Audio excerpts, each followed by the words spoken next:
una y la última semana la dejamos para practicar, para ir resolviendo las preguntas, porque en este segmento nos faltó tiempo para que practiquen. Por eso hemos salido más pagados la mayoría. ¿Ya? Vamos a hacer 2 clases ahora, la próxima hacemos la tercera para el examen y vamos a practicar un poco más. Y vamos a repasar un poco las clases de hoy también. ¿Sí? ¿Cuándo sería el tercer examen? De cada 3 semanas. Supuestamente cada 24 de diciembre. Ya, 24, pues. Claro. El 24 de diciembre es el examen de El 24 de diciembre. Claro. Hay labores hasta la tarde. El feriado es el 25. 25 es el feriado. Entonces el examen va a ser el 24. Claro, notas. No solo las notas que dan para el examen, sino el promedio de notas que deben tener los alumnos. Ustedes se habrán enterado que en algunas universidades regalan notas, entonces tienen promedios hasta de 16, porque el promedio aprobatorio es 14. Entonces en esas universidades se van con un plus, la mayoría tienen 16, 17 de promedio durante toda su carrera. Ustedes van a ir con 11, 12, ya tienen una gran diferencia ahí, más el examen que vale el 60%, el 40% es lo de la universidad, el 60% del examen, y todas las universidades que antes eran las más mentaditas, las mejores y todo, como Cayetano, están abajo, ya bajaron. Ahorita está una universidad una de Puno, otra de Arequipa, están primeras. La San Agustín ha subido al 5º puesto. Y acá en Lima están bajando las que creíamos que era bueno. Entonces hay que prepararnos mejor para que Telesur sea el primer puesto en algún momento. Bien, vamos a hacer entonces la primera clase sobre el tamaño de las muestras. Normalmente esto debería hacerse primero junto con la fórmula de Sturge y todo para hacer un cuadro, para saber cuál debe ser el tamaño de nuestra muestra. El problema es que, como van a ver en las fórmulas, acá nos piden ya mucho la desviación estándar, la medida aritmética, nos van a pedir incluso el coeficiente de correlación de Pearson para poder determinar el tamaño. Entonces, es por eso que para dictar esta clase hemos tenido que ver primero lo que hemos visto hasta ahora y poco a poco vamos a ir avanzando. Ustedes saben bien que la población es en general una zona donde nosotros vamos a hacer un estudio, y de esa población nosotros vamos a tomar una muestra. La muestra para nosotros debe ser representativa, y para que logremos esto de que sea representativa vamos a emplear una serie de fórmulas en las cuales nos va a decir a nosotros si es que la muestra es una estimación que nos va a dar seguridad o no nos va a dar seguridad. Para esto, la muestra nos va a servir para hacer un experimento o medición, y con los resultados vamos a ver si es seguro y si la estimación que nosotros pensamos es o no adecuada. Para esto debemos de conocer lo que es el intervalo de confianza. El intervalo de confianza viene a ser el intervalo que nosotros vamos a determinar si es que queremos hacer un resultado, obtener un resultado favorable. El intervalo de confianza debería ser mientras más se acerque al 100% o en probabilidades, cuanto más se acerque al 1 significa que vamos a tener mayor éxito. Y cuanto menos nos acerquemos al 1 vamos a tener mayor probabilidad de error.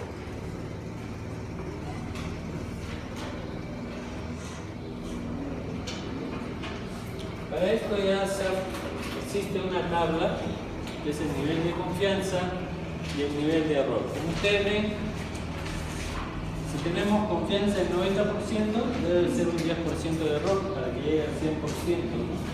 Y cuanto más grande es la confianza, más pequeño el error, por lo tanto la varianza va a ser mucho mayor cada vez más.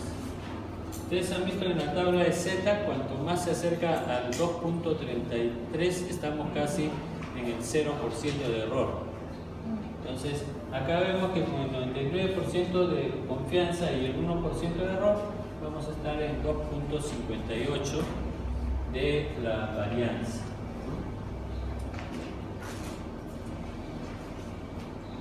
Entonces, la población, como hablamos, es un conjunto finito de datos, los cuales vamos a hacer un estudio, y para eso nosotros necesitamos la muestra.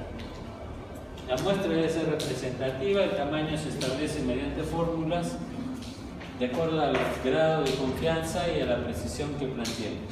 La forma de elección es fundamental para que la muestra sea representativa de la población. Esto es simplemente para recordar lo que son las variables, que es lo que a nosotros nos interesa, que las variables pueden ser cuantitativas y cualitativas. Dentro de las cualitativas deben ser nominales, binarias o ordinales, y las cuantitativas nosotros sabemos que son las discretas, que son números exactos, y las continuas, que son con decimales, que nos van a permitir determinar los datos. También vemos que los estudios para determinar los parámetros, nosotros podemos determinar la estimación en proporciones, o sea, proporción.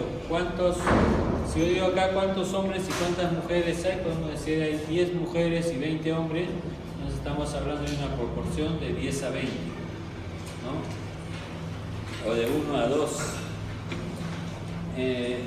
Y para esto nosotros vamos a necesitar un coeficiente de seguridad que puede ser del 90 hasta el 99%, y lo que generalmente usamos para este tipo de estudios es el 95%, que en la tabla equivale a 1.96 en la tabla anterior. Y vamos a ver que con un ejemplo cómo podemos cuantificar esto. Por ejemplo, si nos preguntan a cuántas personas tendríamos que estudiar para conocer la prevalencia de diabetes, ¿no? Con una seguridad del 95%, una precisión del 3%, que es la proporción esperada, que asumamos pueda ser próxima al 5%. Si no tuviéramos ninguna idea de la proporción, entonces nosotros utilizaríamos el 0.5, o sea, el 50%, para poder maximizar el tamaño muestral. Si nosotros tenemos mayor cantidad, más del 50%, podemos determinar una mayor cantidad de datos para cada base.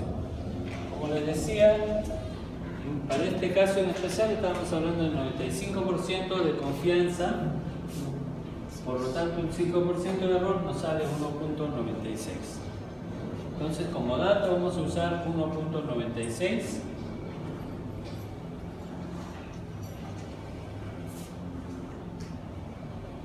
Y resolvemos esta fórmula con los datos que nos sacan.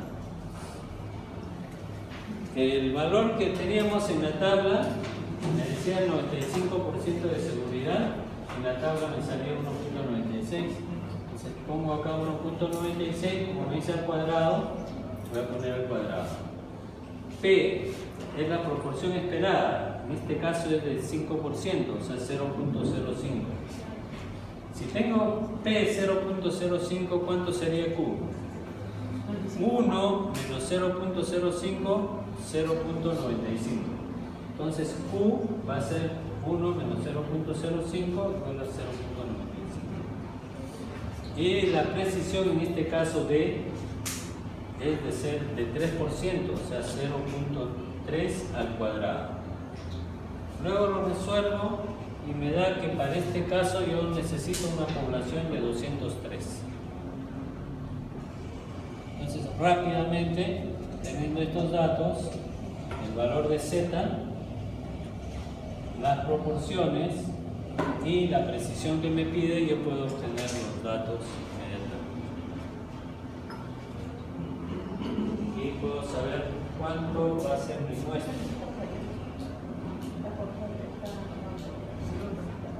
Ahora, si yo tengo un dato finito, o sea, yo sé cuánto es mi población, entonces yo voy a emplear esta misma fórmula que tenía, pero lo voy a multiplicar por n, que es la población. Luego voy a dividir igual que teníamos sobre d al cuadrado, pero lo voy a multiplicar por n menos 1 más la fórmula de arriba, que es z al cuadrado por p por q. Entonces me va a dar una cantidad que yo voy a necesitar para hacer el trabajo de investigación. Acá estamos explicando todo lo mismo que les he explicado ahorita, y me debe salir cuánto. Yo pongo 1.96 al cuadrado, n, ¿cuánto es? No me han dado todavía. Entonces acá vemos los datos que faltan para resolver este problema. ¿A cuántas personas tendría que estudiar de una población de 15.000 habitantes para conocer la prevalencia de diabetes? Con una seguridad del 95%, precisión es de 3%, la proporción esperada asumamos que es del 5%, ¿no? Y si es que no nos dan esta proporción esperada, nosotros asumimos que es el 50%. Pero acá nos dan simplemente 0.5 y reemplazamos todo. ¿Se acuerdan que la fórmula era n por n es 15.000 por el valor de z, que era 95, en la tabla habíamos visto que sale 1.96 al cuadrado, por p por q, 0.05 por 0.95, sobre d, que era 0.3 al cuadrado, multiplicamos por 15.000 menos 1 y lo sumamos a 1.96 al cuadrado por 0.5 por 0.96. Y esto me va a dar que salen 200 personas que yo tengo que escoger como muestra de estos 15.000 para obtener un resultado o una eficiencia del 95% y con una seguridad del 3%. Si acá me piden no del 95 sino del 90%, yo cambiaría en lugar de 1.96 por 1.92. En lugar de 1.96 por 2.24, cuando hable del 97.5, o sea, del 99%, 2.576, que tendría que cambiar acá al cuadrado, igual que acá. ¿Se acuerdan la varianza, no? ¿Qué viene a ser la varianza? Es el cuadrado de ¿qué? De la desviación estándar. Acá le pueden poner como desviación estándar o varianza. La desviación estándar sería, saco la raíz. Entonces, nuevamente, para que vean de dónde salen estos números, 99% es 2.518, 95% es 1.96.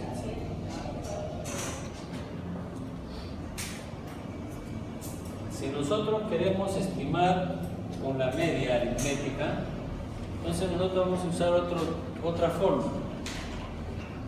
Debemos de saber que igual que el nivel de confianza o seguridad debe ser de 1 menos A, y el nivel de confianza prefijado en lugar del coeficiente para su seguridad del 95%. La precisión con que se desea estimar el parámetro es el 2 veces D, y es la amplitud del intervalo de confianza. Con una idea de varianza que es S al cuadrado de la distribución de la variable cuantitativa se supone que va a existir una población con esas características. Por lo tanto, cuando yo tengo la varianza y el nivel de precisión, usaré esta fórmula, en la cual n, que es mis datos o mi muestra, va a ser igual a z al cuadrado, que es el valor que yo obtengo de mi tabla, por la desviación estándar al cuadrado sobre la precisión al cuadrado.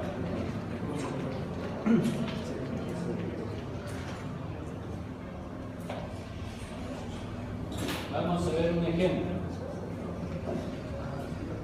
Si deseamos conocer la media de la glucemia basal de una población con una seguridad del 95% y una precisión de más o menos 3 miligramos por decilitro, tenemos una información por un estudio piloto o revisión bibliográfica que la varianza es de 250. Entonces, si la varianza es de 250, yo ya no elevo al cuadrado a la desviación estándar, lo coloco tal como está. Ojo, que acá hay juegos de palabras que puede hacer que se equivoquen. Acuérdense bien que S al cuadrado viene a ser la varianza, o en otras palabras, la desviación estándar al cuadrado. Porque la raíz cuadrada de la varianza es la desviación estándar, ¿no es cierto? Si acá ya me están dando la desviación estándar, entonces yo ya no pondré esto al cuadrado, sino de frente la desviación estándar. ¿Está bien? 1.96 sin z al cuadrado por 250 sobre 3, que es la precisión al cuadrado. Entonces acá me va a salir 106.7 y mi respuesta debe ser, como excede de 0.5, debe ser 106.7 igual a 107 personas. Yo no puedo decir hay 106 personas más medio cuerpo de alguien, ¿no? Tiene que ser exacto acá. Entonces esto me va a dar una variable cuantitativa ordinal, ¿cierto? O sea, con números exactos o discreta, ¿no? Entonces podemos obtener la cantidad exacta de personas. Como ven, las fórmulas son pequeñitas, son rápidas de hacer. Lo único que tenemos que tener en cuenta en este caso son las desviaciones estándar, que en el caso anterior eran las otras variables. Si la población es finita, igual que en el caso anterior, yo multiplico por n, que es la población, y lo voy a dividir igual entre n-1, multiplicando a la precisión al cuadrado, y voy a agregar nuevamente los datos que tenía de z por s al cuadrado. Y voy a obtener igual cantidad de datos que voy a necesitar.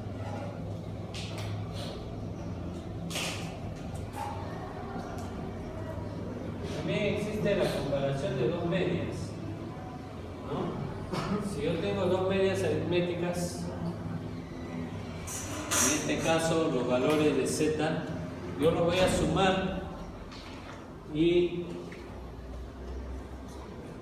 los voy a multiplicar al cuadrado para obtener el promedio de las medias. En este caso, n es el sujeto necesario para cada una de las muestras, z es el valor correspondiente al riesgo deseado, z2 correspondiente al riesgo deseado 2, y s al cuadrado es la varianza de la variable cuantitativa que tiene el grupo de control o referente. Y d es el valor mínimo de la diferencia que se desea detectar, ¿no?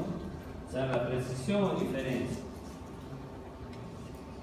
Para esto nosotros nosotros empleamos esta otra fórmula, esta otra tabla, en la cual, como vemos, abajo es igual que el anterior, teniendo al 95%, por ejemplo, me sale 1.65, o sea, 64.5. Y los errores de A los tenemos ahí, si es 0.2, voy a tener 1.282. Si es de 100, voy a tener 1.645. Y si es de 0.05, que es lo que nosotros hemos estado viendo de error, yo voy a tener el 1.60 o 1.645. Que es para el test unilateral y para el test bilateral es otra cantidad. ¿No?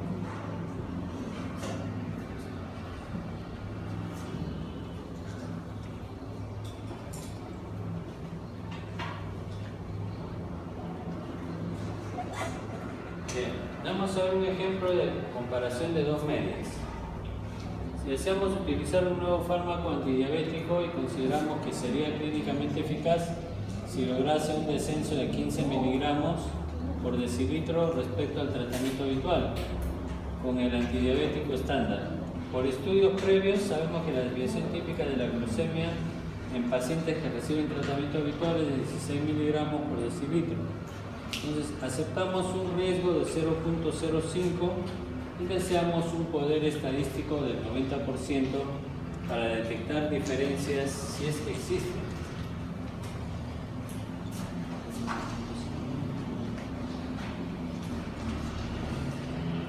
Para esto utilizamos esta otra fórmula, ¿no? Que es la que hemos visto hace un rato, en la cual multiplicamos 2 por la suma de zetas.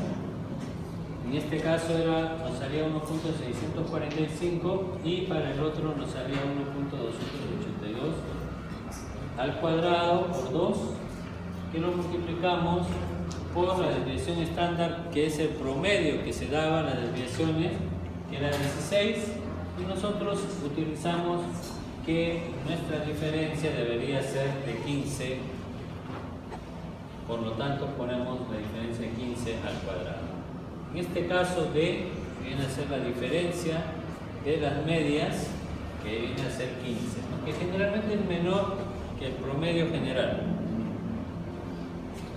Y para esto encontramos que nos sale 19.49, igual como no podemos dividir a una persona, decimos que precisamos de 20 pacientes en cada uno de los grupos.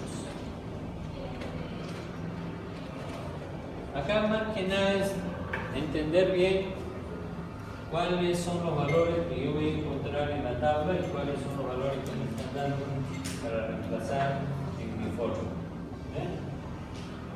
Como ven, no es nada del otro mundo, solamente es algo corto. Y lo siguiente que vamos a ver es sobre la T-Student. T-Student es un estadístico o es una fórmula estadística que nos va a ayudar a nosotros a determinar las hipótesis. O sea, si yo voy a hacer una tesis para salir de la universidad, para tener el título, yo necesito tener una hipótesis. Y para eso yo voy a decir, por ejemplo, que yo puedo curar la tuberculosis de repente con otros tratamientos o con otros métodos y puedo conseguir mediante el estudio que sí es verdad que con este sistema, este método puedo curar la tuberculosis, ¿no? O que puedo usar otros medicamentos distintos, o de repente probar de que aumentando un medicamento nuevo, en lugar de tener 6 meses de tiempo de curación, puedo bajarlo a 2 o 3 meses. Entonces, todos estos estudios nos van a determinar a nosotros, o nos va a permitir determinar cuál va a ser la hipótesis.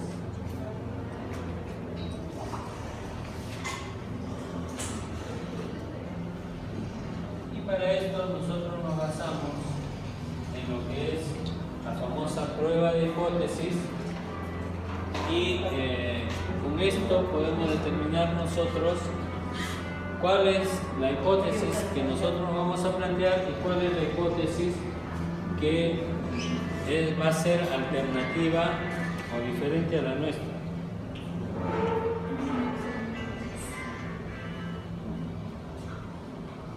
¿Ya? Entonces,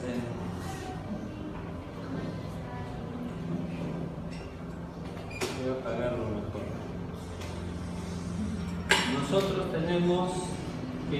Nosotros vamos a plantear una hipótesis que es nuestra hipótesis y que para estudios se va a llamar hipótesis nula. No porque no sirva, sino porque nosotros tenemos que demostrarla, que esa hipótesis es la correcta. Y como siempre, va a haber una hipótesis alternativa que nos va a decir que lo que nosotros pensamos no es así. Es al contrario de lo que nosotros pensamos. Es como ustedes, ¿no? Cuando sacan 0,5, dicen que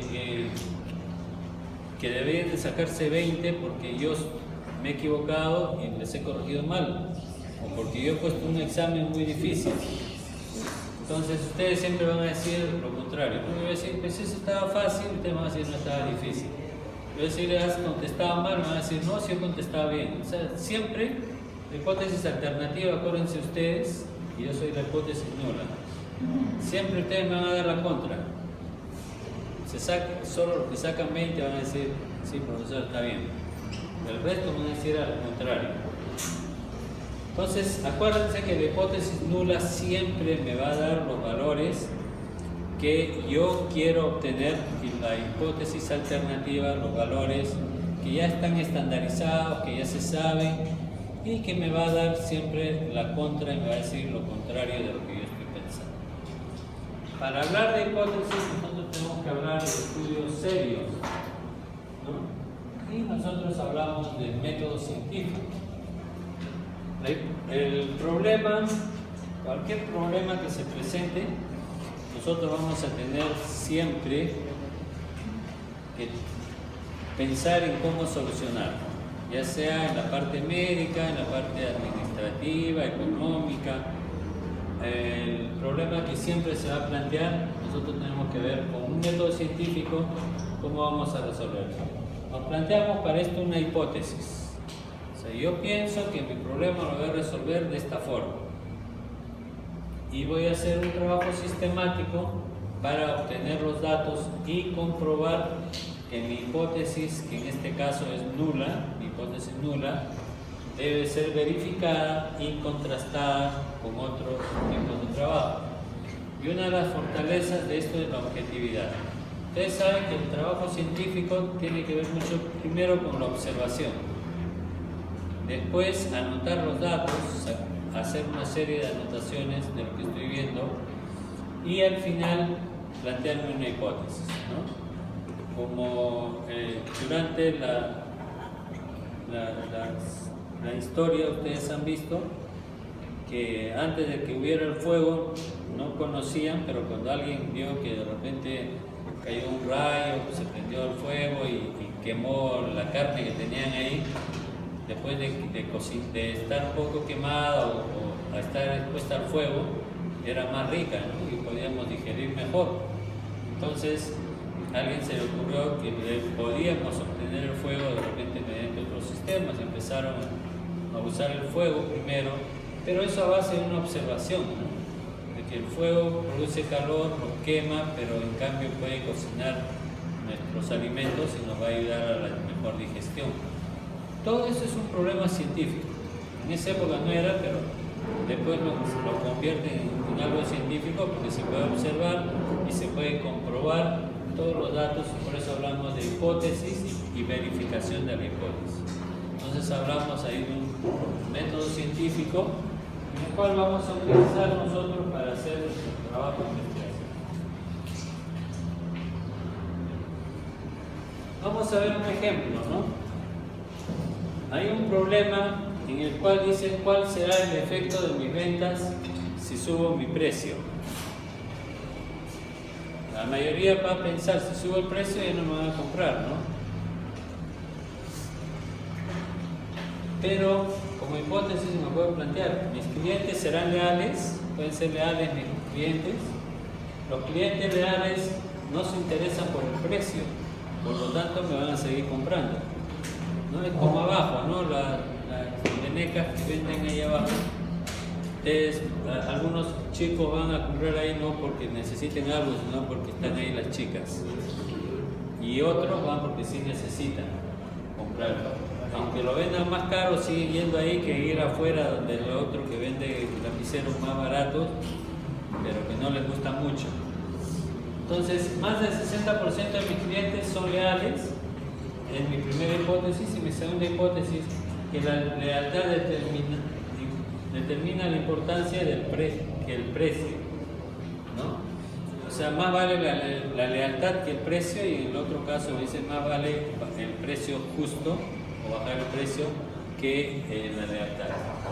Entonces, planteándome en esto, yo puedo resolver mi problema, ¿no? Voy a hacer estudios, para esto voy a necesitar hacer una serie de encuestas para ver qué opina la gente.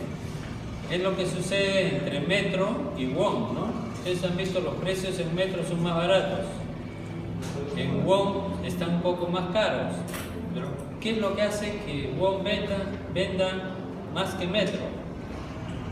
Es que las frutas, lo que ustedes van a comprar ahí son de mejor calidad. Siendo el mismo dueño, trae las frutas, la de mejor calidad lo lleva a WOM. En Metro llevan los de segunda. Entonces, la manzana que ustedes compran en WOM va a estar más grande, más dulce, va a estar de mejor tratada, mejor calidad totalmente, y a la vez de eso tiene mejor servicio. Porque tú vas a WOM, te dan tu bolsita, hay un chico que te ayuda hasta que todas tus cosas metas al carro y se lleve el carrito y todo. En cambio en Metro tú tienes que buscar el carrito, cuando llegas a tu carro ya ves cómo lo colocas, y la calidad siempre es un poquito menor y el precio también va a bajar un poco.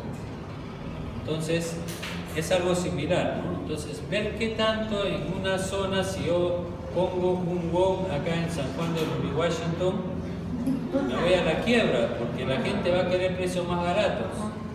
La gente no va a ver que la manzana esté más bonita, sino quiere una manzana. Si es rica o fea, no le interesa, porque le va a dar a su hijo que lleve al colegio, y si es rica o fea, no le interesa, que se lo lleve y que coma allá y nada más, y porque me ha salido más barato. Entonces, si nosotros vemos, antes de determinar WOM y Metro, han hecho una serie de estudios para ver el mercado donde pueden comprar más caro y satisfechos, porque la gente ahí compra con ganas y dice, sí, me vengo a WOM porque acá consigo productos de buena calidad, ¿no? Entonces son dos conceptos distintos que hacen de que unos datos puedan variar y modificarse. Entonces hacemos un análisis estadístico y vemos que WOM vende más que Metro. A pesar de que vende menos, hay mayores utilidades, porque hay más gente que va a comprar de calidad, no solo por la calidad, sino por el servicio. Entonces son dos cosas que se suman contra el precio que es más barato de Metro, ¿no? Igual sucede en los mercados también. A veces, ¿por qué la gente no va al mercado? Porque tiene que estar esperando a que alguien lo atienda, o a veces las balanzas están falladas, te venden menos de lo que es, etc.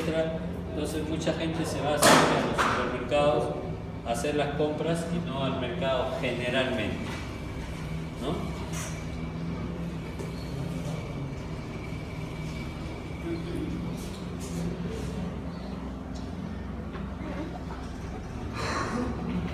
Entonces, para esto nosotros, por eso les hablé de las variables. Entonces, va a haber una variable independiente totalmente, que es la que yo voy a decidir qué voy a hacer. Y la otra variable dependiente que va a depender de las respuestas que otras personas pueden decir. Si yo quiero ir a comprar un carro, por ejemplo, mi variable independiente me va a decir que yo quiero un carro que sea económico, que gaste poca gasolina y que me transporte bien. Pero la respuesta independiente va a decir de repente que ese carro se malogra rápido porque es chino, etcétera, etcétera, y que mejor sería gastar un poquito más y comprar un carro japonés que me va a durar más. Entonces va a depender de lo que yo estoy buscando. O sea, si yo estoy buscando simplemente viajar y no importa cómo viaje, pero que el carro me sirva para viajar un buen tiempo, entonces yo voy a pensar en la segunda variable, que debe ser de mejor calidad para que me dure más el carro, ¿no? O ver el tipo de gasolina que voy a usar, etc. En el caso de los medicamentos, ¿no? Cuando ustedes se enferman y van a la farmacia y le dicen, el genérico te cuesta un solo el blister y la de marca te cuesta 20 soles cada pastilla. Entonces dice, como cuesta más debe ser mejor, ¿no? Entonces empiezan a comprar. Hay gente que va así, dicen, el que es de marca es mejor, ¿no? Pero sin embargo hay genéricos de muy buena calidad y eso va a estar determinado porque otra persona te va a decir, no, el genérico no sirve. Y es que hay genéricos de diferentes calidades también. Genéricos que los trae el Ministerio de Salud, que pasan por un estudio de la DGMIT, que son de una buena calidad, y hay genéricos que lo compra la municipalidad y se van a Israel o la India y por comprar una tonelada de amoxicilina te regalan un auto. Entonces definitivamente que lo que te venden ahí como amoxicilina debe ser harina, un poquito de amoxicilina, o el paracetamol, harina o no sé qué, con un poquito de paracetamol y te lo venden, ¿no? Un blister a 20 céntimos, 30 céntimos puedes conseguir ahí. Entonces la diferencia va a ser de dónde, si voy a comprar genéricos, ¿de dónde? ¿No? Preguntar si son de origen nacional, generalmente son de buena calidad. Ahora, si no quiero, porque me han dicho que todos los genéricos, todos en general son malos, voy a comprar entonces uno de marca, que el gerente maneja un Mercedes-Benz y tiene a todos sus visitadores médicos en carritos buenos que van a visitar a los médicos y que nos regalan viajes afuera o nos regalan cursos gratis, etc.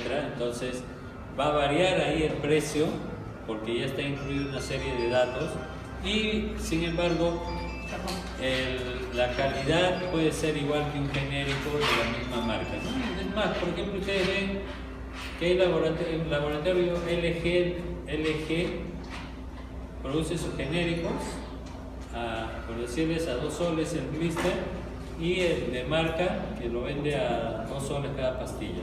El mismo laboratorio tiene genéricos y de marca. ¿Por qué es más caro el de marca? Porque tiene costos adicionales, ¿no? Entonces, todo esto va a hacer que varíen algunos conceptos y en medicina lo vamos a utilizar bastante porque va a haber variaciones con relación a las variables. Entonces, la variable independiente está asociada a diferencias de la variable dependiente de algunas observaciones, ¿no? Normalmente, si verificamos una relación estadística, habremos comprobado una hipótesis, por lo tanto, ganado conocimiento respecto del problema.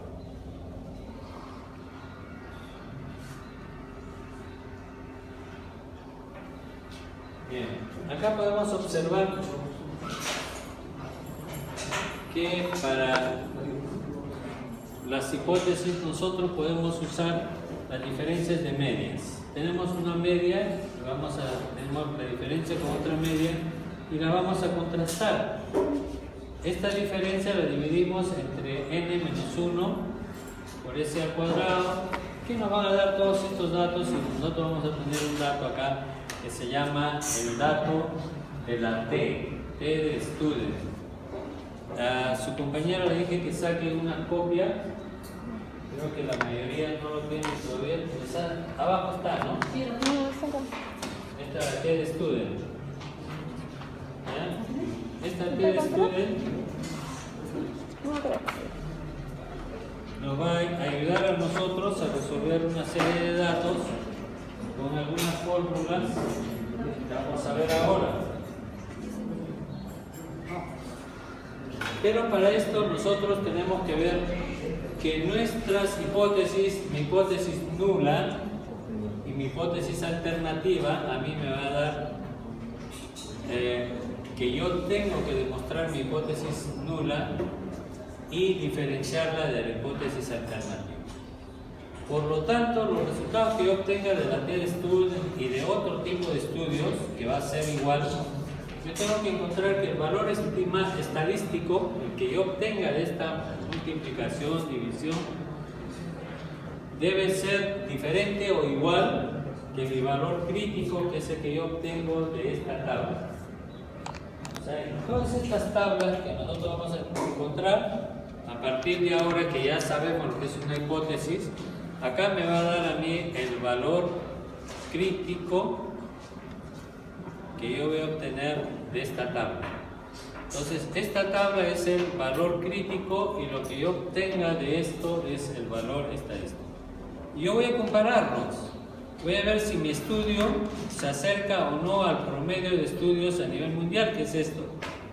Entonces, TED-Student es una tabla que ha hecho estandarizar muchos resultados, sobre todo de diferencia de medias y de otros resultados que vamos a ver posteriormente, y lo vamos a comparar con este cuadro que es mi valor crítico. Entonces me dicen que si el valor estadístico, ojo, a la TED-Student, si el valor estadístico es menor que mi valor crítico, suponiendo que acá yo encuentro 2.5 y acá encuentro 1.5. Entonces, si este es mayor, se rechaza mi hipótesis nula. Pero si esto es menor que el que está acá, yo acepto mi hipótesis nula. Entonces, si el valor estadístico es menor que el valor crítico, se acepta la hipótesis nula. Si el valor crítico es menor que el valor estadístico, se acepta la hipótesis alternativa. O puedo decir que rechazo mi hipótesis nula. Cualquiera de las dos formas de expresar es la misma. Entonces, valor estadístico menor que el valor crítico, se acepta la hipótesis nula.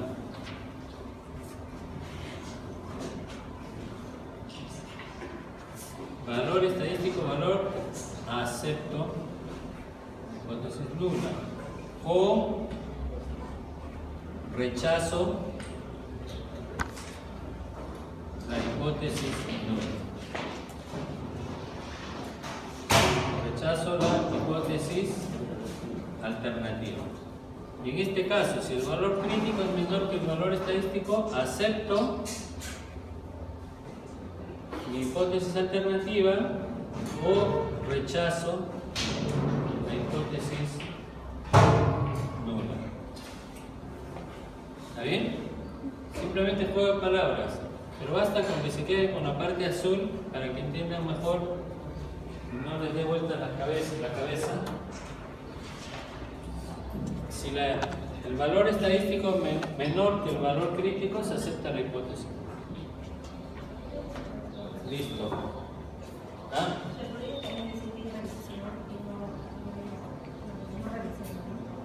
No, aceptamos, porque tú estás planteando una hipótesis. Tu hipótesis tiene que ser o aceptada o rechazada. No hay otra.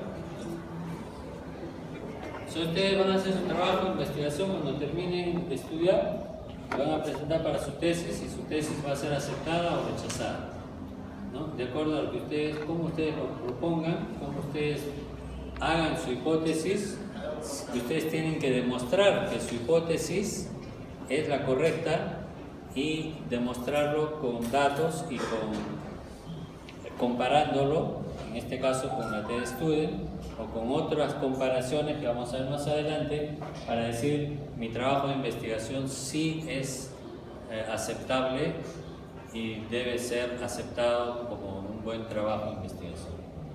Entonces, vamos a ver como ejemplo, dicen que los estudiantes de los grupos de la tarde son diferentes a los grupos de la mañana. Entonces, ustedes son del grupo tarde y el grupo anterior ha sido de la mañana, ¿no es cierto? Para comprobarlo, han calculado las medias de los exámenes de los dos grupos. Comprobar esta hipótesis, donde A entendemos que es 0.05 de los datos ficticios, ¿no? Porque todos estos son datos ficticios. Entonces, si A es 0.5 y la tabla en el cuadro anterior aquí vamos a reemplazarlo en la fórmula y vamos a tratar de ponerlo en orden todos estos datos, ¿no? Entonces, me dicen que la media del grupo tarde es 5.4 y el de la mañana 4.9. Ustedes tienen mejor media que los de la mañana. Entonces, el grupo tarde, su media es 5.2 y el de la mañana es 4.9. La cuasivarianza, que es la covarianza que nosotros hemos puesto, en este caso lo vamos a considerar como varianza también. Acá es 2 y acá es 1.5. El tamaño, acá en la tarde ven 110 alumnos y en la mañana 90 alumnos, ¿no? Entonces hay supuestos. Dice que las muestras han sido obtenidas aleatoriamente, por lo que se asume que los datos son independientes. Entonces planteamos la hipótesis. Mi hipótesis nula me va a decir que la media de 1 menos la media de 2 va a ser igual a 0, o sea que están iguales. Cosa que no es así, pero a mí se me ocurre demostrarlo y voy a demostrar que la media de 1 es igual que la media de 2. O sea que la diferencia es igual a 0. Entonces, en mi hipótesis alternativa tengo que decir que la diferencia de las medias va a ser diferente a 0 y con eso lo mato al que está a la primera hipótesis, ¿no? Y coloco todos estos datos en la fórmula. Parece grande, pero es corto. Tengo mis medias, 5.4 y 4.9. N en uno era 110 menos 1 al cuadrado, en el otro era 90 menos 1 al cuadrado. Luego utilizo la suma de las dos muestras de 110 más 90 menos 2, que este es un dato que es parte de la fórmula. Acá estoy multiplicando por la cuasivarianza de cada uno, como ven.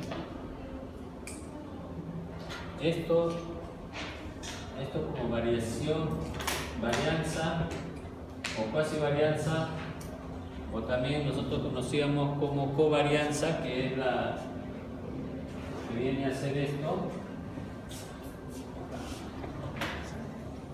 de X y de Y, o también hablamos de esto, de cuasivarianza, son similares. Entonces acá tengo las cuasivarianzas, uno es 2 y el otro es 1.5, y lo multiplico por 1 sobre 100 más 1 sobre 90, que es la cantidad. Entonces acá me sale 2.64.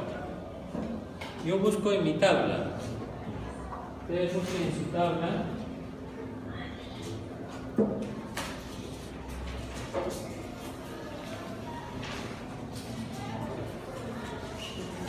¿Cuánto es la cantidad de acá?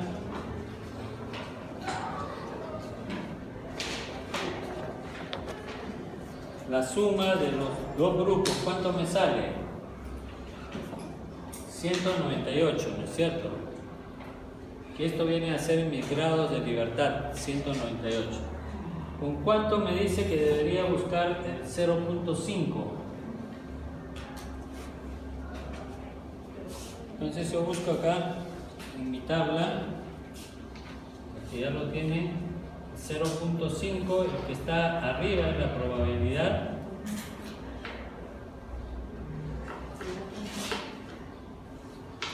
Busco acá 0.05, aquí está, 0.95 arriba y 0.05 abajo.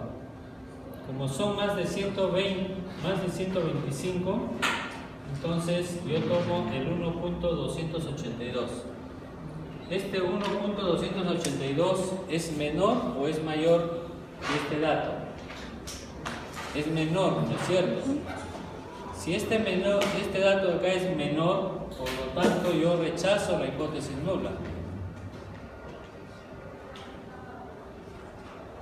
¿Me han entendido bien? tengo acá un valor estadístico, 2.64, y mi valor crítico acá me sale 1.282. Tiene la tabla, ¿no? Acá están las tablas, ¿no? Ya, 1.282. Entonces, si yo comparo 2.64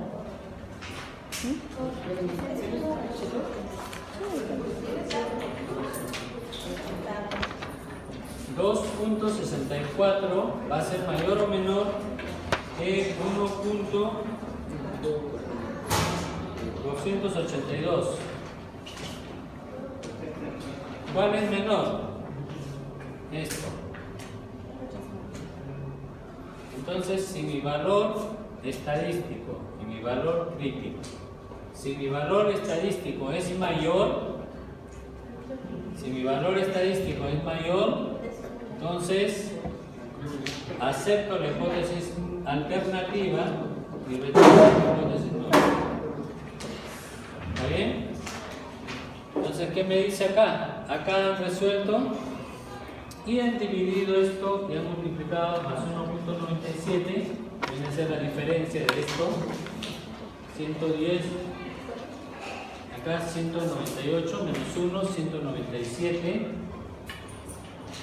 multiplico por esto y me da 0.87 y 0.3, que son los valores, los límites superior e inferior. Pero esto no es lo que me piden acá ahorita, simplemente con esto de acá yo voy a determinar cuál de los dos, si acepto o rechazo la hipótesis nula. En este caso 2.64 es mayor que 1.262, por lo tanto se rechaza la hipótesis nula. ¿No? Acá dice, la significancia de la estadística constante es inferior a 0.05, por lo tanto se rechaza la hipótesis nula. Porque se acuerdan lo que me decía, que si eran iguales, acá me está demostrando que no son iguales. ¿Está claro hasta ahí? ¿Por qué ese número no lo encuentro en la tabla? ¿Ah? Ese número no está en la tabla. ¿Cómo El que? 1. Aquí no está. Busca. Acá se pierde. Llegas al infinito. Ah, ya. Buscas el 95%. ¿Cuánto te sale? Ah, ya. 1.645, ¿no es cierto? 1.645.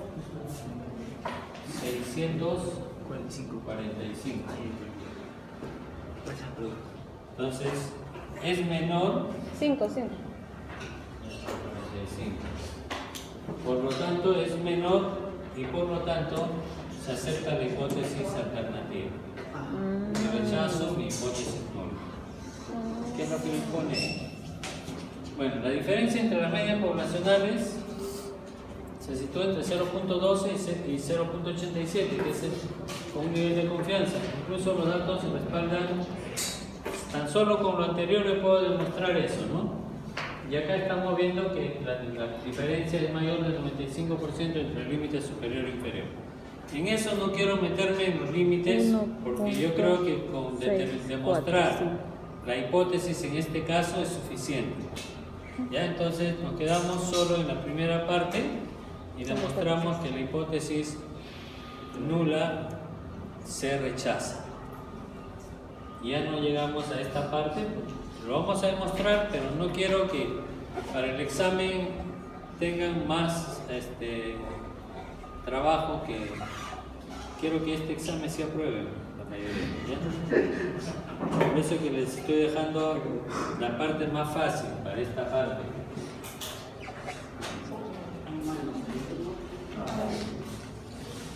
¿No? Entonces, para el estudio de la TED-Student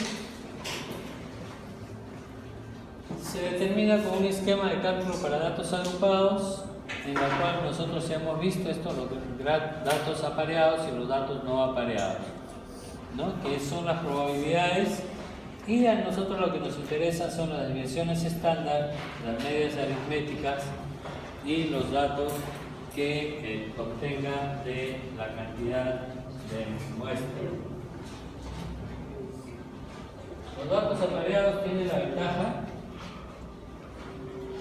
de permitir trabajar significado a una sola muestra, cuyos valores corresponden a los valores de D de diferencia entre cada datos apareados, y D y datos no apareados en 0, porque el valor real de las diferencias, suponiendo que las dos muestras tienen la misma media, va a ser 0.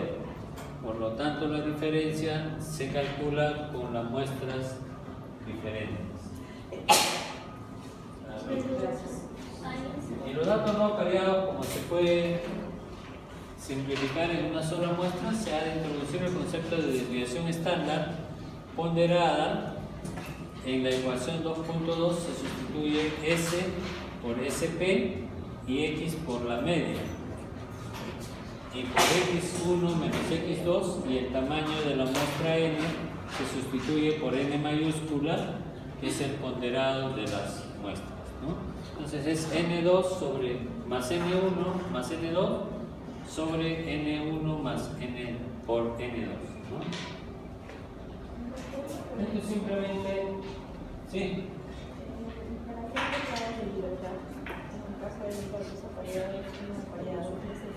Es igual. Sí. No, porque si tú ves, no son datos exactos. Te dan entre 10, o te dan 5, no es uno por uno. Entonces, no nos interesa si es menos 1 más 1, incluso podemos tomar el más cercano. No hay problema. ¿Ya? Entonces, el tamaño de las muestras también lo vamos a determinar, y nos va a determinar el número de los grados de libertad y el tamaño de las muestras. Entonces, si yo digo que mi tamaño de la muestra es de 200, ustedes ven que no está en la tabla 200, llega hasta 200. Entonces, mi grado de libertad está por debajo. Yo voy a tomar el último número que está abajo de acuerdo al porcentaje de eficiencia que yo esté buscando. Es así de simple. Ustedes estudian, no se hacen muchos problemas, tienen una tabla bien corta, bien sencilla y con números que no son exactos tampoco para todos, y nosotros vamos a buscar algo que esté parecido. Entonces, nosotros podemos hablar de los parámetros de la población, podemos determinar los tipos de población que vamos a emplear, ¿no? Porque si nosotros vamos a hacer estudios, por ejemplo, en poblaciones, nosotros vamos a ver que si yo hago un estudio sobre hipertensión arterial y sobre medicamentos para bajar la presión arterial, si yo hago ese estudio, por ejemplo, a nivel de acá de Lima, de repente voy a tener un resultado diferente que en una zona como, por ejemplo, Chincha, ¿no? Porque se ve que se ha visto por estudios estadísticos que las presiones e hipertensiones arteriales menos controlables es en gente de color, igual que también en los que son blancos totalmente de tipo ario, también las hipertensiones son en mayor cantidad en la población, pero son controlables. En cambio, en la raza mestiza, somos la mayoría, generalmente las presiones arteriales son menores, las hipertensiones son menores, muy poca gente sufre de hipertensión y en cambio son más controlables que en la raza negra, ¿no?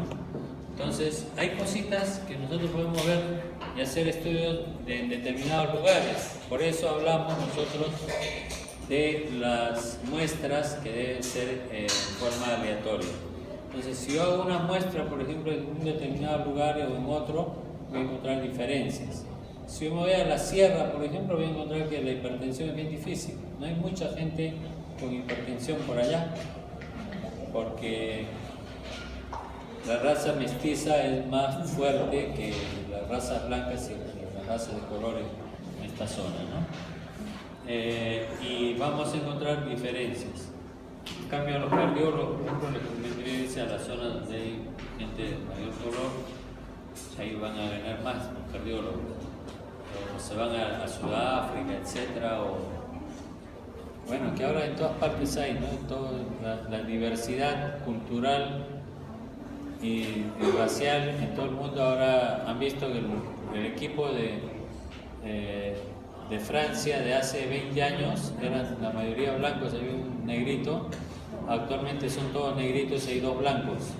Entonces varía totalmente porque ya hay unas mayores aperturas a nivel mundial, entonces ya actualmente los estudios que se hacen son muy similares en todo el mundo, ¿no? Hoy tenemos una gran cantidad, una variedad de razas. Entonces vamos a ver un ejemplo con la hipótesis nula, la duración de un promedio de una batería que no es diferente de 6 horas. Matemáticamente la media es de 6 horas y la hipótesis alternativa es H1 y la duración de promedio de las baterías es diferente y la alternativa me dice que la duración de promedio de baterías es diferente. O sea, mi hipótesis nula me dice que es igual.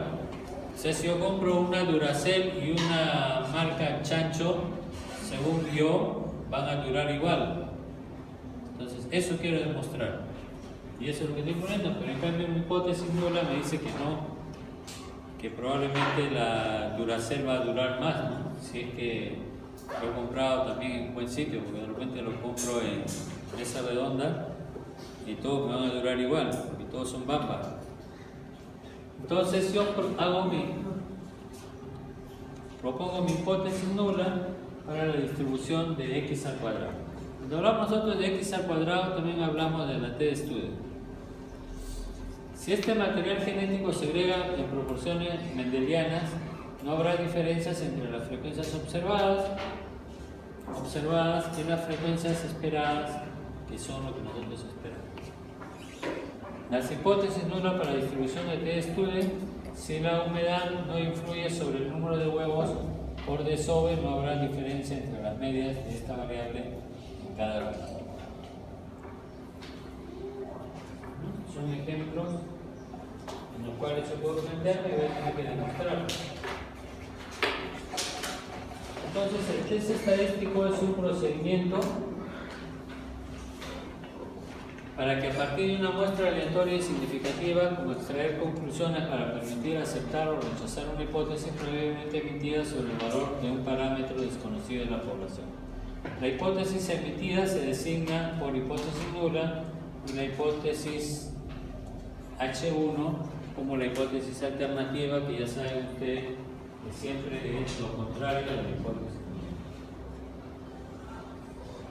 Entonces, los contrastes de hipótesis nula y alternativa nos va a determinar. Si es bilateral, me dice que la hipótesis nula, si yo digo que es H es igual que K, entonces la alternativa me va a decir que H es diferente que K. En la unilateral hablo de mayor que o menor que. Si digo que la hipótesis nula es mayor que K, por lo tanto la hipótesis alternativa va a decir que H1 va a ser menor que K. Y en la unilateral, igual H es menor que K, entonces la alternativa me va a decir que es al revés, que es mayor que K.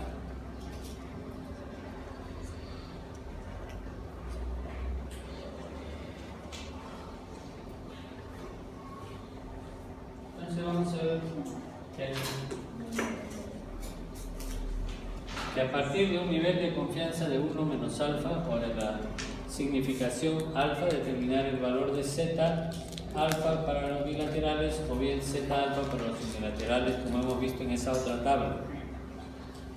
En la zona de aceptación para el parámetro de media aritmética o de probabilidad. 3. Calcular x o p a partir de una muestra.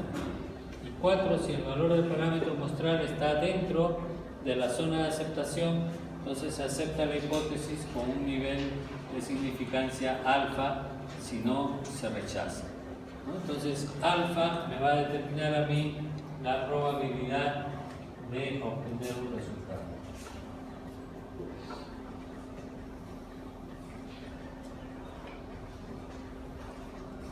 Entonces, ¿cómo obtengo alfa? Alfa es para mí el valor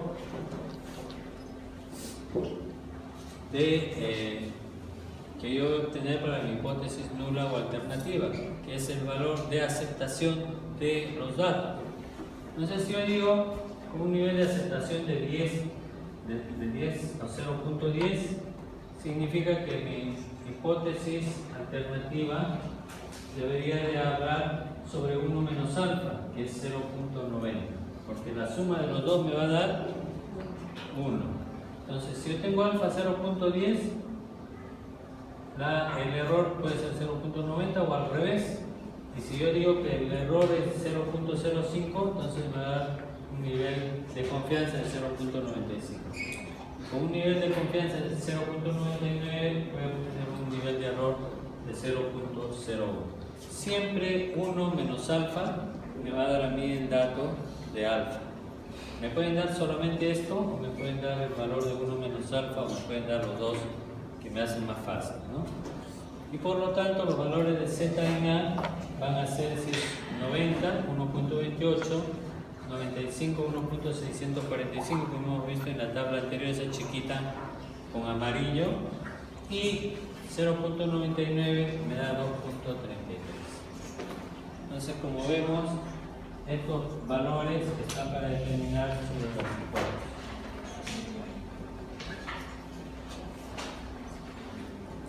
Entonces, ¿qué me va a dar a mí el nivel de significancia? El nivel de significancia se encuentra en la parte de la cola. Y hemos visto esto, que todo esto es la parte de significancia y esta parte viene a ser el error. Entonces, cuando hablamos de alfa, nosotros hablamos del error. Y la significación o error que debe estar en la cola y que está dado por esta forma: P menos Z por P por Q sobre N por la raíz, y me va a dar hasta el infinito, o la media aritmética menos Z, que es el valor que obtengo en la tabla, multiplicado por la desviación estándar sobre la raíz de N, que me va a llevar hasta el infinito, pero en el lado negativo. Entonces, vamos a ver en ejemplos cómo es que se puede aplicar esto.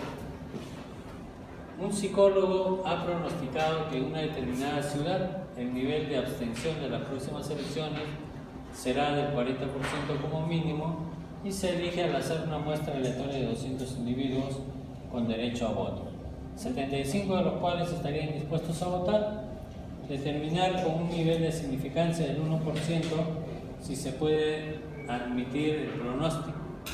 Enunciamos las hipótesis nulas y la alternativa. La hipótesis nula, como esto es unilateral, yo puedo decir que P va a ser mayor que 0.40, y la alternativa va a decir que va a ser menor que 0.40, que la abstención será un máximo del 40%. Entonces, para mí la zona de aceptación A es de 0.01. Significa que yo voy a buscar una zona de aceptación con un error de 0.01. Le corresponde el valor crítico a esto de 2.33 según la tabla que hemos visto. Entonces determinamos el intervalo de confianza.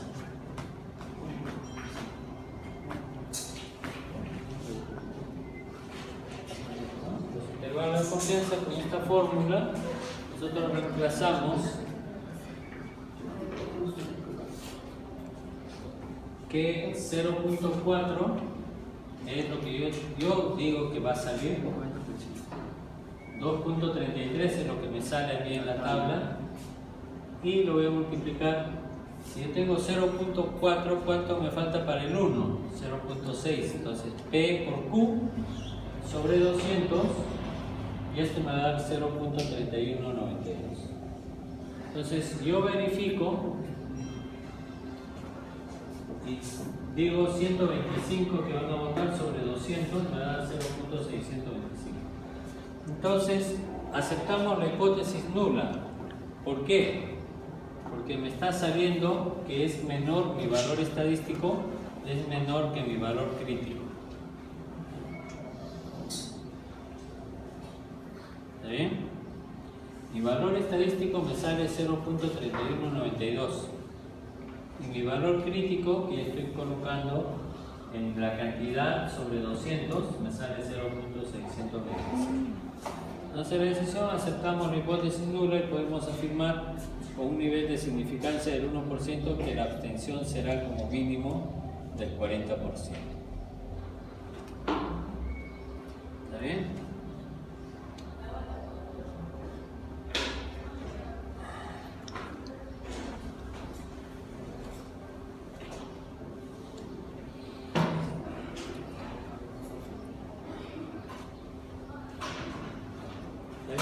¿Se entiende? Sí.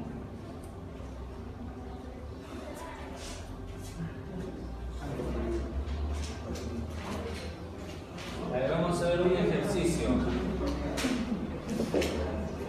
¿Ya?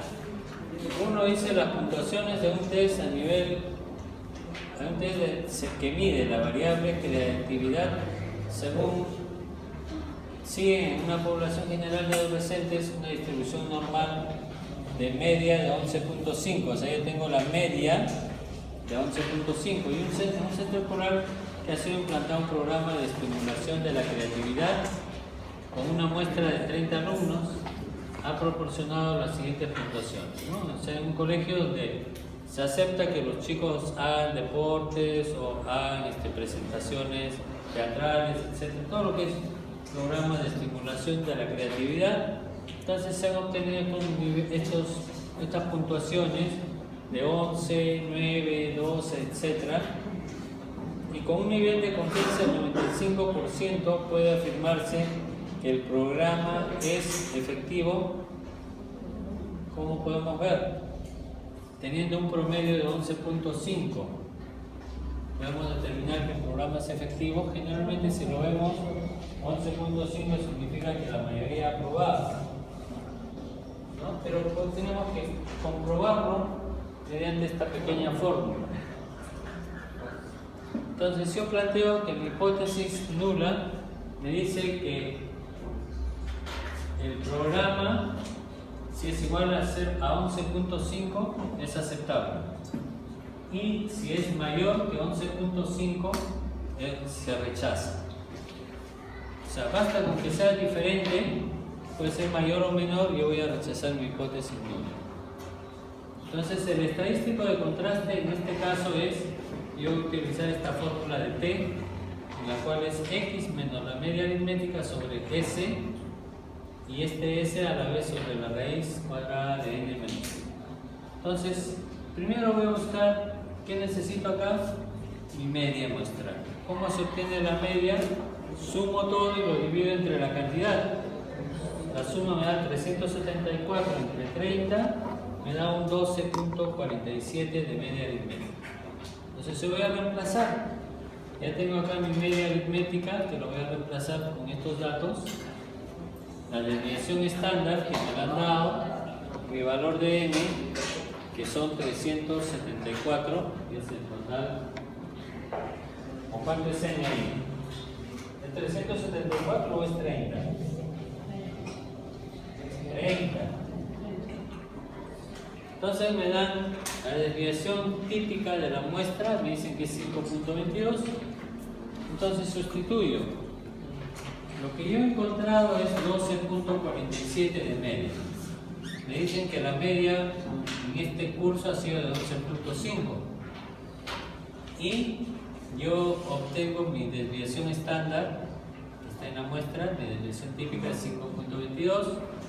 Lo divido entre la raíz de n menos 1. Entonces yo obtengo acá mis datos y sale 0.97 sobre 0.96. Y me sale 0.9998 aproximadamente, que es casi 1.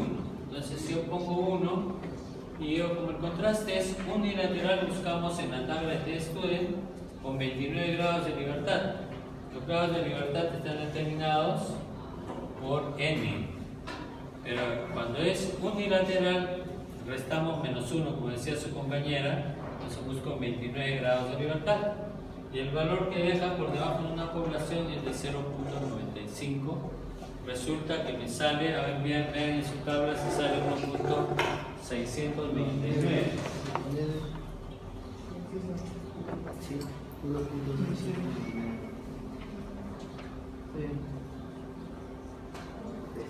Buscamos acá 0.95 o 30, 29 que está encimita, 1.699. ¿Está bien?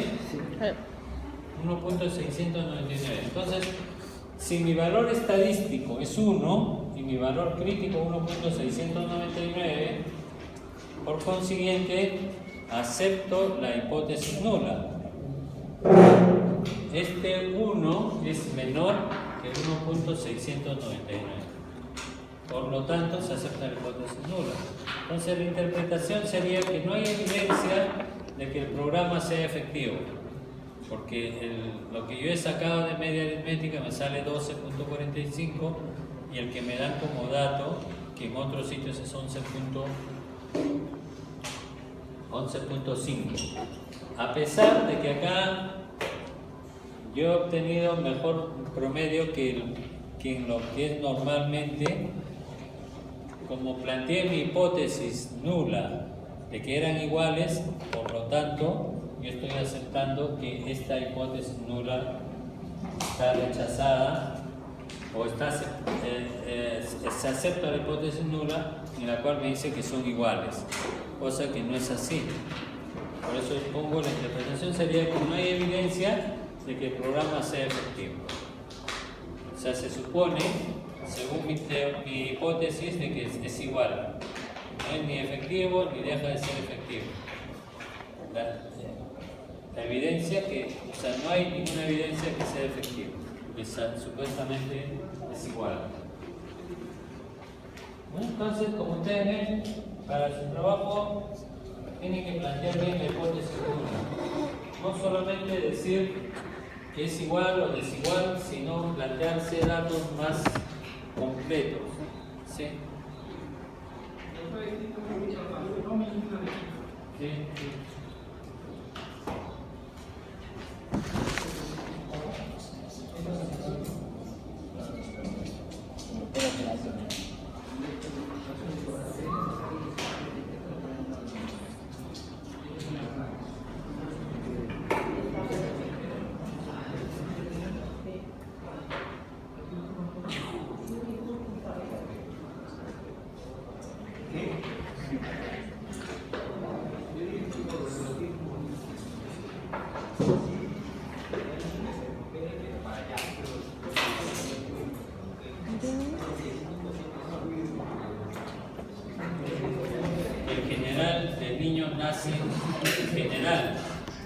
Nacen más niños que niñas. Entonces la hipótesis nula sería que nacen igual número de niños que de niñas, o lo que es lo mismo que la proporción de niños y niñas es 1/2. Por consiguiente, P sería igual a 0.5. O sea, igual cantidad de niños, igual cantidad de niñas. Y por la hipótesis alternativa sería que la probabilidad sea mayor de 0.5. Entonces, el estadístico de contraste para este tipo de razonamientos, en los cuales yo tengo P y P0, que es el número que yo estoy obteniendo de 542 y 0.5, que sería P, sobre P0 multiplicado por Q sobre N. Entonces, acá resolvemos rápidamente y fácil con esto, como la proporción muestral es de 542 sobre 1000, es de 0.542. 0.542 menos 0.05, que es lo que yo planteo que es igual a la cantidad de niños que niñas, sobre P por Q, que viene a ser 0.5 por 0.5 sobre el 1000, que es N, y obtengo un resultado de 2.66.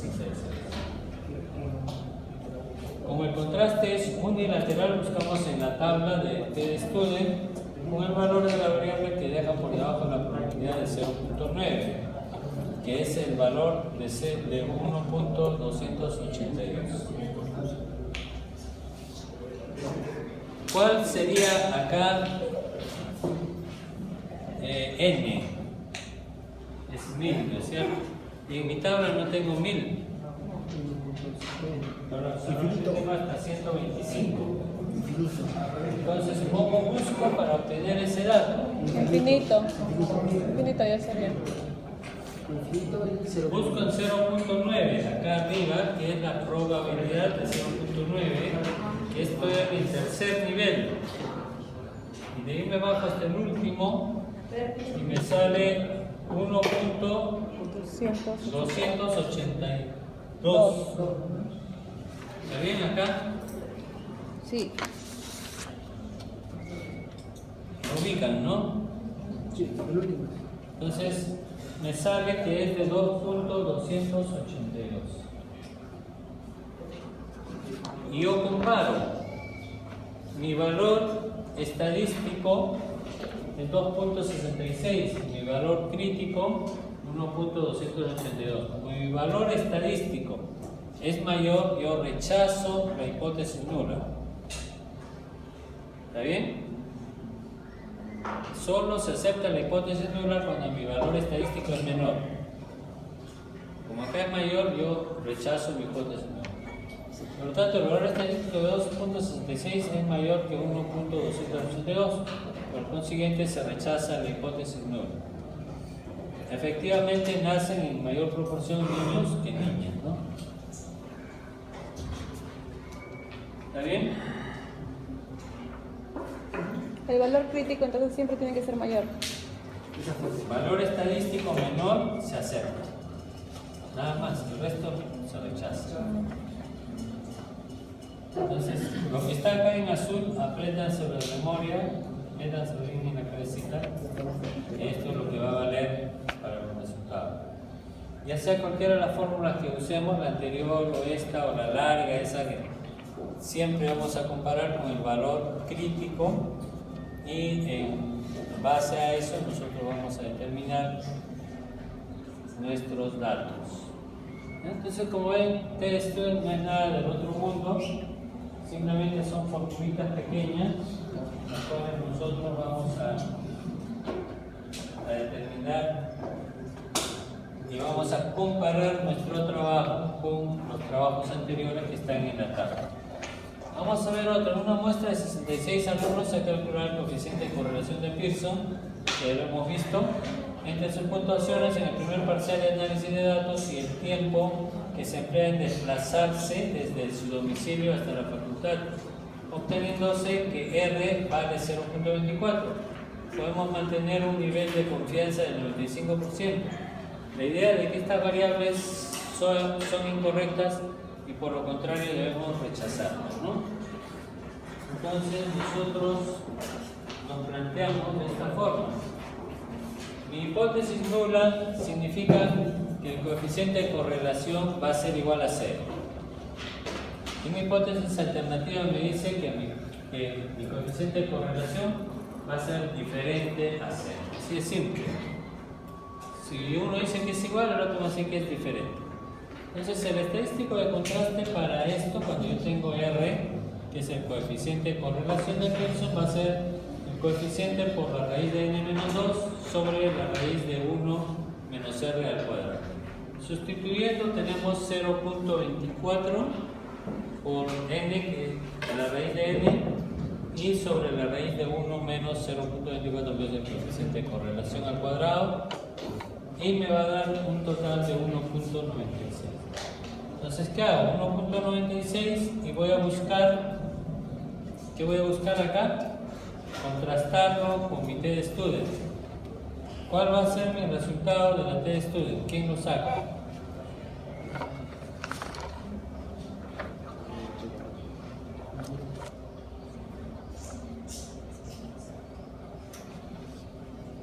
N, ¿cuánto es?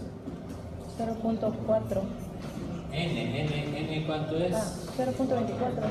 N es 64, ¿no es cierto? Entonces yo busco mi grado de libertad 64. ¿No hay o hay? No hay. Entonces yo busco el promedio de 50 y 75.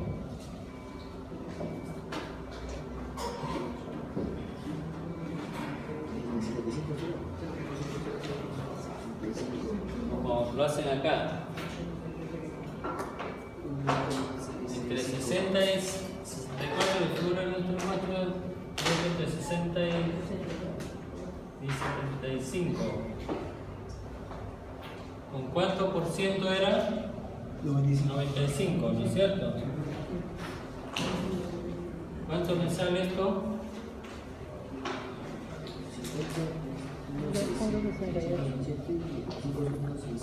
1.283.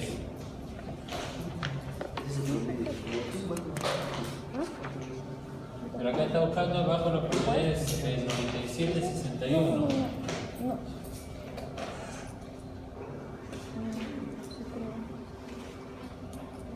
Estaría aquí.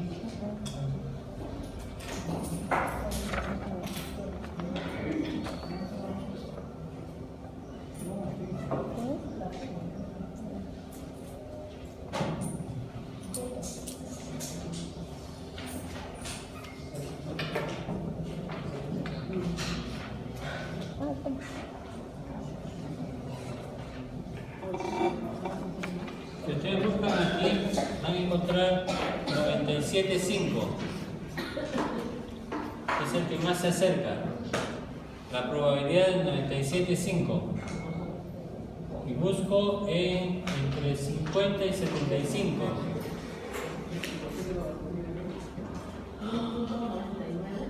.992 y 2.009. Entonces, por lo tanto, yo considero que puede ser el número 2 el que está entre esos números. Y lo voy a comparar con lo que me salió de 1.66, ¿no? Entonces me sale 2, cerca 2, y acá me salió 1.98. Por lo tanto, como 2 es el valor crítico, entonces se acepta la hipótesis nula. Claro que en el examen no lo voy a dejar con un margen tan corto porque se van a caer. Porque acá el margen es corto, entre 1.98 y 2 van por ahí, ¿no? Y si yo me pongo a ver matemáticamente, de repente están casi iguales, porque están bien pegaditos. ¿Ya? Entonces, lo que yo quiero que ustedes se den cuenta en esto de la TestStudent es que mi valor crítico debe ser siempre mayor para aceptar mi hipótesis alternativa. Entonces, cuando ustedes hagan su trabajo de tesis, primero ven todos sus datos y luego van a probar con esto. Si es que su valor estadístico es mayor o es menor. Y de acuerdo a eso, ustedes van a plantear su hipótesis. No sé si me entienden. O sea, antes de hacer todo el trabajo, ustedes deberían hacer un promedio de cuánto deberían de obtener para que su valor estadístico sea menor que el valor crítico. De tal manera que cuando ustedes hagan el trabajo y lo resuelvan completamente, puedan asegurar que la hipótesis que ustedes estén planteando sea la correcta. Porque a veces da la casualidad de que muchos han hecho su tesis muy bonita, han dicho lo voy a contrastar con la TestStudent, y cuando se dan cuenta de que su valor estadístico es mayor que el valor crítico, entonces van a tener que replantear su hipótesis alternativa, su hipótesis nula, indicando lo contrario. Y entonces sí lo pueden hacer, pero tienen que ver el planteamiento posterior y no antes de que hagan el trabajo. ¿Ya? Entonces tengan en cuenta eso, que acá nos está dando ya los resultados y nos está comparando el resultado con los datos que nosotros debemos obtener.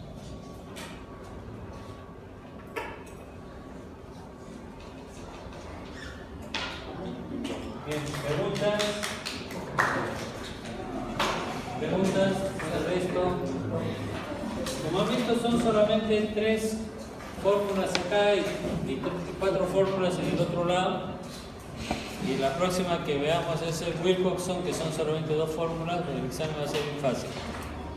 Así es que la última semana vamos a practicar. Solo 5 fórmulas.